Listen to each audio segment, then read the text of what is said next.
აცნობა, რომელიც თვეების განმავლობაში დიდი ნებათაღელვის მიზეზი იყო. საქართველო იქნება პირველი, რომელიც დიუშენის კუნთოვანი დისტროფიის სამკურნალო მედიკამენტს დაავადების მართვის სახელმწიფო პროგრამაში შეიტანს. ხელშეკრულება იტალიურ კომპანიასთან გაფორმდა და მედიკამენტი, რომელსაც საქართველოს შეისყიდის, ჯივინოსტატია.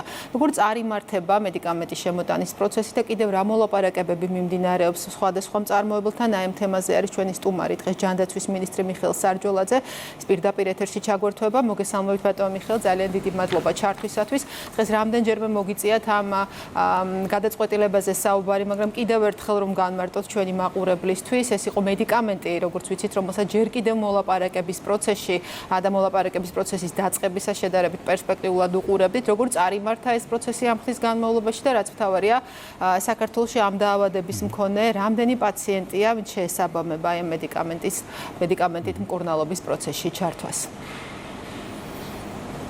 უპირველესად მოგესალმებით ნათია, პირველ რიგში მადლობას გიხდით, რა თქმა უნდა, საკითხით დაინტერესებისთვის და გაშუქებისთვის. ეს მართლაც ძალიან მნიშვნელოვანი საკითხია, საზოგადოებრივ მნიშვნელოვანია, მაგრამ ბუნებრივია, რომ ინტერესიც თანხლებია ამის ყველაფრის, იმიტომ რომ ბოლო პერიოდში, რაღაც თვეების განმავლობაში საკმაოდ ბევრი ინფორმაცია მოისმინა საზოგადოებამ ამ დაავადების შესახებაც, მის სამკურნალო საშუალებების შესახებაც და მოკლედ ამასთან დაკავშირებით ინტერესს ეს განაპირობებდა.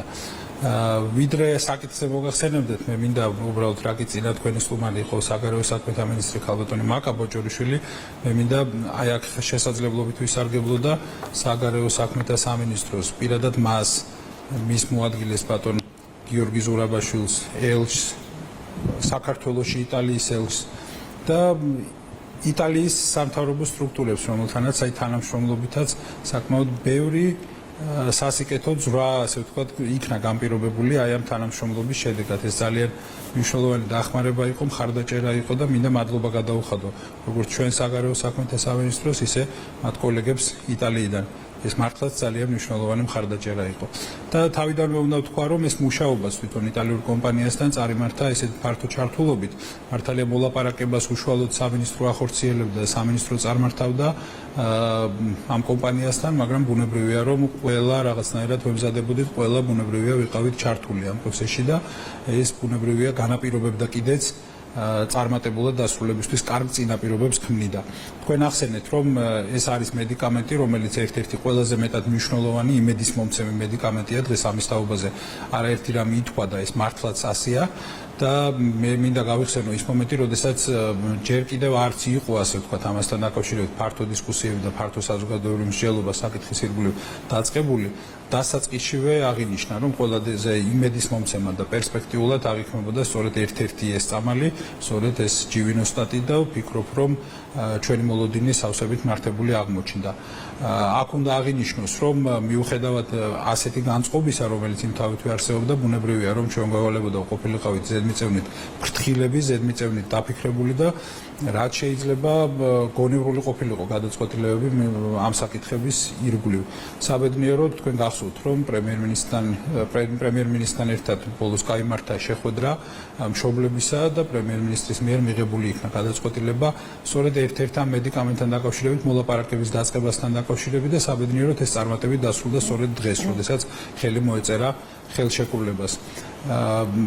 შეეხება პაციენტების რაოდენობას, ხო, კითხვის მეორე ნახო, პაციენტების რაოდენობას რაც შეეხება ზოგადად მოგეხსენებათ, რომ დაახლოებით რიცხვი პაციენტების დუშენის კუნთოვანი დისტროფიით დაავადებული პაციენტების რაოდენობა დაახლოებით 80-ია, თუმცა ყველასთან მიმართებაში ეს მედიკამენტები გამოყენებადი არ არის. დაახლოებით რიცხვი, რომლის ფარგლებშიც ვარაუდობთ, რომ ეს მედიკამენტი იქნება რელევანტური, ამ შემთხვევაში ვფიქრობთ, რომ ეს იქნება დაახლოებით 35. თუმცა მოგეხსენებათ და თქვენც აღნიშნეთ, რომ ჩვენ რამდენიმე სხვა მიმართულებით ვაგრძელებთ მოლაპარაკებას და მუშაობას და ბუნებრივია, რომ უახლოეს დღეებში ითქვა, რომ ამის თაობაზე მიღებული იქნება გადაწყვეტილება.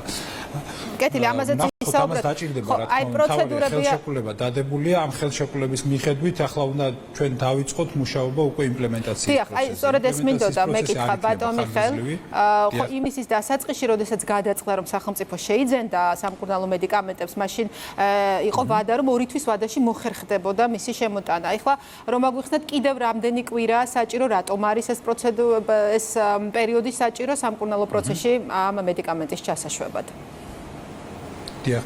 კი, როგორც წესი, მოლაპარაკების პროცესი ხანგრძლივდება ხოლმე დაახლოებით 2 თვე, თვენახევარი 2 თვე, ეს აუცილებელი პერიოდია. სხვათა შორის, მინდა ვთქვა, რომ მაგალითად, როდესაც ბრიტანეთის მიერ იქნა მიღებული ამავე მედიკამენტთან დაკავშირებით გადაწყვეტილება მაისის ბოლოს, იქ აღინიშნა კიდეც, რომ რეკომენდაცია მთავრობას მაშინ მიეცა ასეთი, რომ დაახლოებით 90 დღეში უნდა წარმართულიყო ეს მოლაპარაკება და შესაბამისად 90 დღიანი იყო ვადა. ჩვენ შემთხვევაში ეს საბედნიეროდ 60 დღეზე ნაკლები გახდა საკმარისი იმისთვის, რომ რეალურად მიგვაღწია შეთანხმებისთვის და ეს კარგი ამბავია. მაგრამ მინდა განსაკუთრებულად გამოვყვა ასევე ის გარემოებაც, რომ ძალიან კონსტრუქციულია ამ შემთხვევაში იტალიური კომპანიის თანამშრომლობა, ჩვენი მონდომებაც დაინახეს, ასე ვთქვათ, ამ თვალსაზრისით, მართლაც განსაკუთრებულად ვცდილობდით, რომ რაც შეიძლება სწრაფად შემოტანადი ყოფილიყო უშუალოდ მედიკამენტი და ამ თვალსაზრისითაც გვაქვს გარკვეული წინასწარი მოლაპარაკება ამ საკითხის ირგვლივ.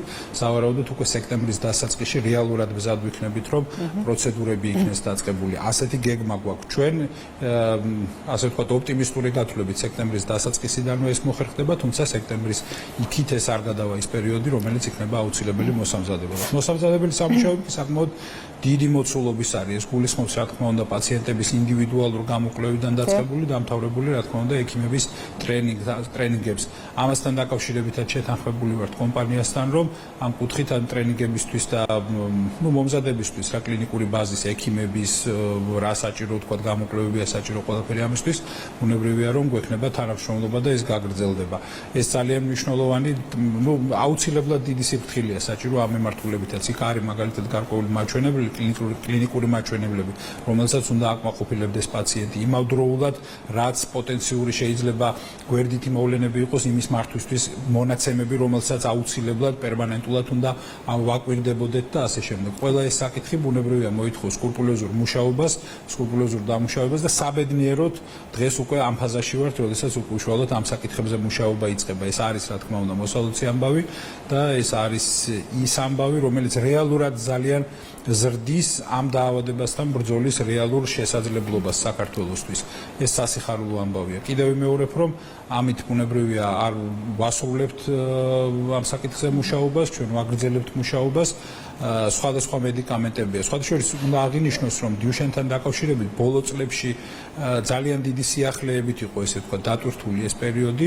ბოლო წლების განმავლობაში ბევრი მნიშვნელოვანი სიახლე მოხდა. დაახლოებით 10-15 წლის წინ ეს დაახლოებით აბსოლუტურად არაფერი არ არსებობდა ამ მიმართულებით. ერთადერთი კონკრეტულია სტეროიდით ხდებოდა მკურნალობა. პრაქტიკულად სხვა არავითარი საშუალება არ არსებობდა. დღეს საუბრები მიმდინარეობს უამრავ ძალიან საინტერესო ინიციატივასთან დაკავშირებით. უამრავი კლინიკური კვლევა მიმდინარეობს არაერთი მედიკამენტის ირგვლივ, რომელიც მართლაც ძალიან საინტერესო და იმედისმომცემია. კი ბატონო, რაც შეეხება ვაკეთებდით ამას, უნდა ვიყოთ ფრთხილების ზედმეტი. მოლაპარაკებას, იმიტომ რომ ესეც საუბარი დაიწყო, ამაზე ჯერ თავად მშობლების მხრიდან, მაშინ 4 მედიკამენტზე იყო საუბარი. თქვენ რამდენჯერმე ახსენეთ დღეს, რომ კიდევ გრძელდება ეს პროცესი და ძალიან მალე შევიტყობთ სიახლეს. თქვენ შეგიძლიათ დღეს თქვათ რა ტიპის მედიკამენტზეა ახლა საუბარი და თუ არა, მაშინ არის თუ არა ეს პროცესი უკვე დასკვნით ეტაპზე.